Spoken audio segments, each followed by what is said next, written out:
Hello and a warm welcome to Pulse of Culture. I'm Sally Jastrzębska. Today we delve into the captivating world of art as we explore La Belle Rafaëla by Tamara de Lempicka, a masterpiece that recently mesmerized collectors and fetched an astonishing $10 million at Sotheby's auction. To discuss this further, I have Thomas Boyd-Bowman, the head of evening sales at Sotheby's, joining us right now. Hello, sir. Delighted to have you with us. Thank you for joining. Thank you very much. So let's start with the auction itself. Was the competition fierce, and is $10 million the prize that you were expecting? Well, the competition was fierce, and it was a much admired picture that has been very well known for a long, long time, but hadn't been seen in public until its recent outing at the first really important retrospective exhibition of her work in the US. And the painting had actually come literally straight off the museum wall before being exhibited and auctioned at Sotheby's. $10 million represents one of the top 5 prices ever paid for a painting by the artist, and so we're delighted with the result. Right. I mean, the amount is indeed quite impressive. And I was going to ask you, how does it compare not only to Lempicka's work, but to other artists of her era? It places Lempicka right at the very pinnacle of the art market, certainly for modern art. As a figurative painter and as a woman, it certainly puts her in the very, very top flight. She was indeed an icon, but can we say that she was an icon of Art Deco? Certainly. I don't think there's any other artist whose work represents Art Deco to the same extent as Lempicka. I think it would be fair to say that she defined the look of Art Deco. But then she was also regarded as a controversial artist, not only, because of her art, but also because of her life. So how was she perceived by her contemporaries, and has it changed since then? She's perhaps perceived differently by modern audiences. I think so. I think at the time her reputation was based primarily on her social contacts. The people that she socialized with, knew and painted were, for the most part, the sort of grandest aristocrats of Europe, and certainly that's how she set herself up and promoted her work as a portrait painter. We now look at her through a slightly different lens, as certainly someone with a very exciting romantic life and an extraordinary history. Her journey from Poland through her first marriage in Russia to thriving 1920s Paris and eventually to America is indeed the stuff now of Broadway shows and celebrated biographies. Can you see the influence of her Polish heritage on her art? Undoubtedly. I think there's certainly the sort of solemnity and the drama of her style is very much based on the kind of cultural background of Eastern Europe, and in particular her choice of certain subjects. There is a famous picture of a Polish girl, and she never forgot her roots. Mm-hmm. And what about, being a woman? Because, when she was working, it was still a very male-dominated world.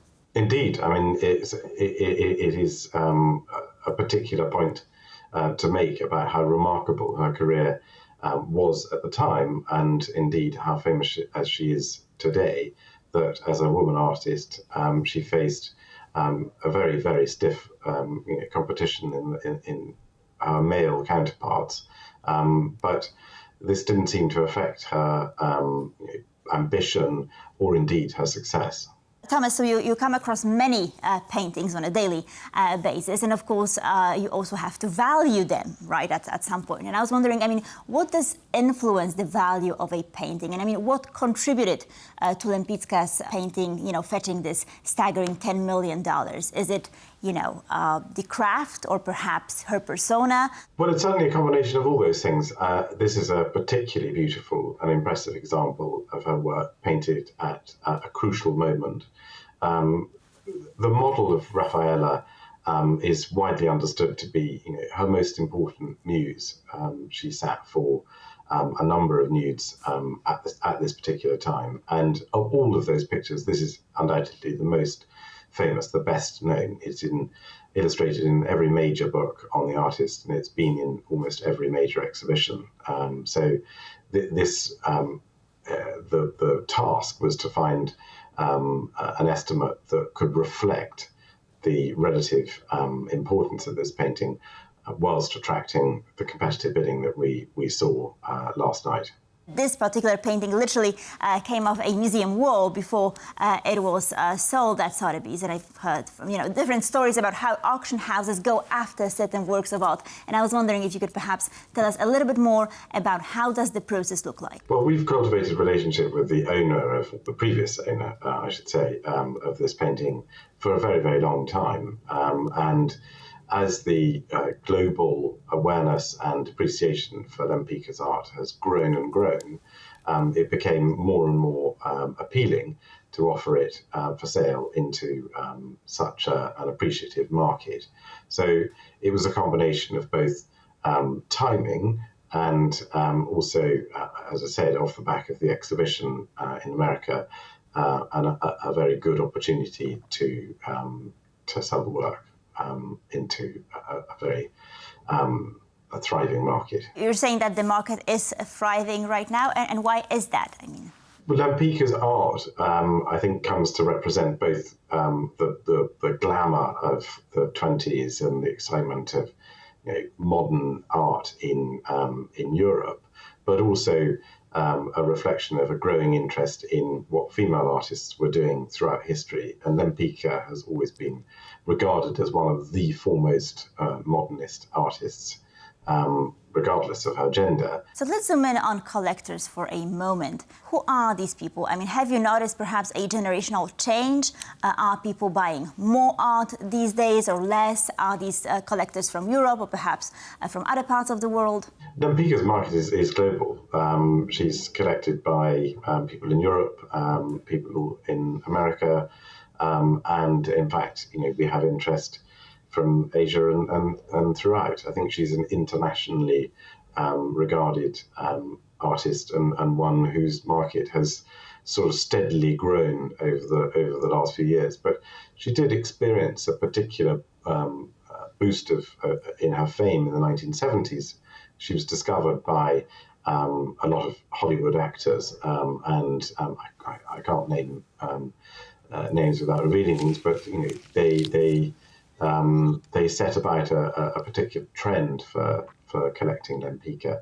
And I think that the glamorous, heightened modernity of Lempicka's style, is part of that attraction.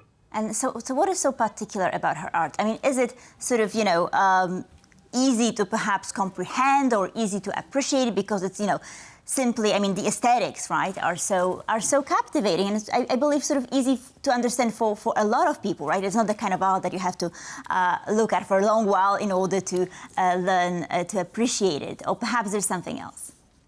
I think it's because Lempicka focuses on the essentials. She takes canonical subjects like the female nude, and she paints them in incredibly beautiful, very dramatic ways, which have a sort of depth of resonance drawn from appreciation of the old masters, whether or not it's Caravaggio or Ingres, to a modern audience. This is her great skill is in combining a very traditional mode of representation and making it feel very, very modern, even to us today, almost 100 years after they're painted. And specifically, La Belle Rafaëla, I mean, what is so captivating about this painting as compared, for instance, to Tamara's portrait in the Green Bugatti? I think it's the very radical way she presents the nude, with that very heightened sense of foreshortening, the way that the model is displayed, at a very sharp diagonal across the picture plane, the very strong lighting, highlighting certain parts of her body, and in particular the red flashes of the silk that is sort of partly obscuring parts of her body, but at the same time emphasizing the brilliant red of her lips. It's a very simple but extremely effective composition. And I have a quote here from you saying that a painting of this importance that speaks to us nearly 100 years on only comes very rarely to auction. And of course, this is true. But I wanted to ask you about some other paintings that you've encountered through your career. What were some of the most notable ones? Well, a few years ago, we were privileged with selling Klimt's last masterpiece, The Lady with the Fan, which actually set a new record price for any work of art sold in Europe. It sold for over $100 million. And that was a particular privilege to have sold that. But over the years, there have been a lot of wonderful pictures, a lot of wonderful sculptures and drawings from all over. But I think that Lempicka's La Belle Rafaëla will always remain a particular highlight.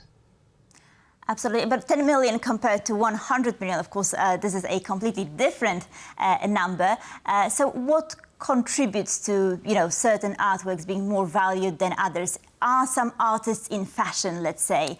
What is a good investment nowadays? I think there's always a sense of trend and fashion in anything which is sort of culturally relevant.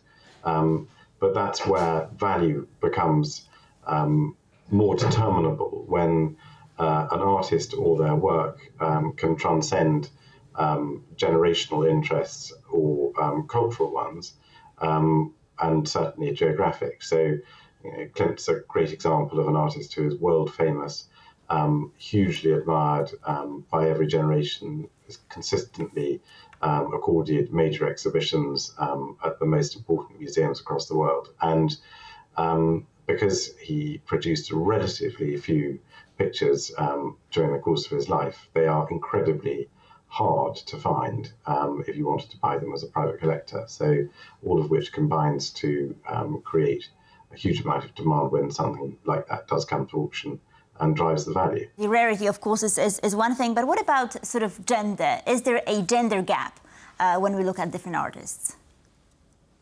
Well, there's certainly a discrepancy between the very highest prices achieved by some of the top artists like Picasso or Giacometti or indeed Klimt and their female counterparts. I mean, we have seen a rise in value over the last few years, a considerable rise in value over the last few years for paintings by Georgia O'Keeffe or by indeed Tamara de Lempicka. I think one of the great examples of last night was that actually the top prices were achieved by two female artists, Lempicka and Jenny Saville, who's a British artist working today who's just been granted a huge exhibition at the National Portrait Gallery and whose paintings commanded prices in excess of £5 million, and a drawing made a new record price for a charcoal drawing by her. My last question, of course, we know of Lempicka's Polish heritage, but what about some other Polish artists, or perhaps artists from Central and Eastern Europe, who is most well known or perhaps in demand? Well, one of the most recent examples I can give you is the strength of demand for works by Franciszek Kupka, who, like Lempicka, produced most of her work in Paris, but who is hugely admired in his homeland. And the prices are rapidly rising.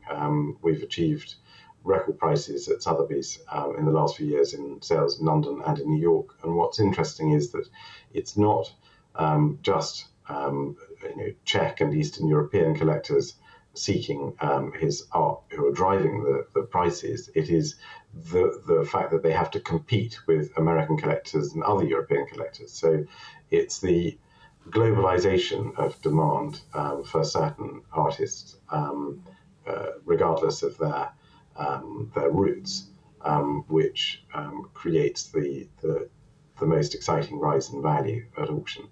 It is indeed a rapidly changing world, a rapidly changing market. Thomas Boyd-Bowman, thank you so much for being with us. Much appreciated. Thank you. It's a pleasure. And thank you for watching Pulse of Culture. Please stay tuned for more here on TVP World.